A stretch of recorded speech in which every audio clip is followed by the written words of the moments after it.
Api yang melahap pasar Cinde Palembang membuat banyak pihak terkejut. Tak terkecuali dengan Gubernur Sumsel Haji Hermanderu.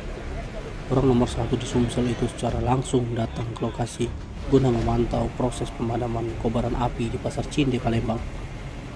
Hermanderu mengaku cukup prihatin dan terbakarnya pasar Cinde Palembang, mengingat pasar tersebut merupakan salah satu tempat mata pencarian bagi masyarakat kota Palembang.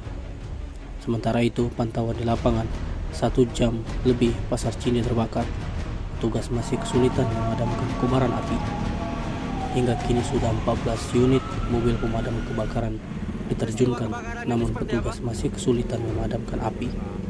Petugas kesulitan untuk masuk ke dalam pasar lantaran bangunan pasar yang sudah hampir roboh. Bukan prestasi, kebanyakan dibuat-buat dan sudah saya putuskan kontraknya.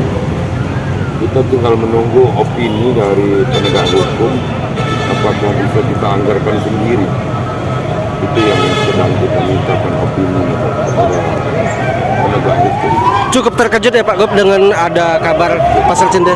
Kasihan pedagang.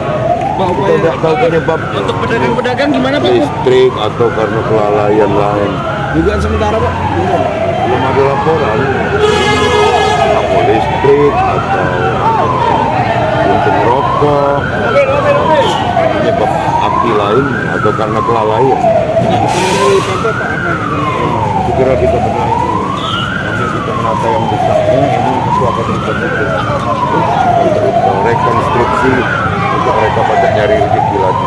Untuk pedagang sendiri Pak Gop gimana untuk pedagangnya Pak? Nasibnya Pak Gop? Besok baru bisa kita inventarisir setelah api padam kan.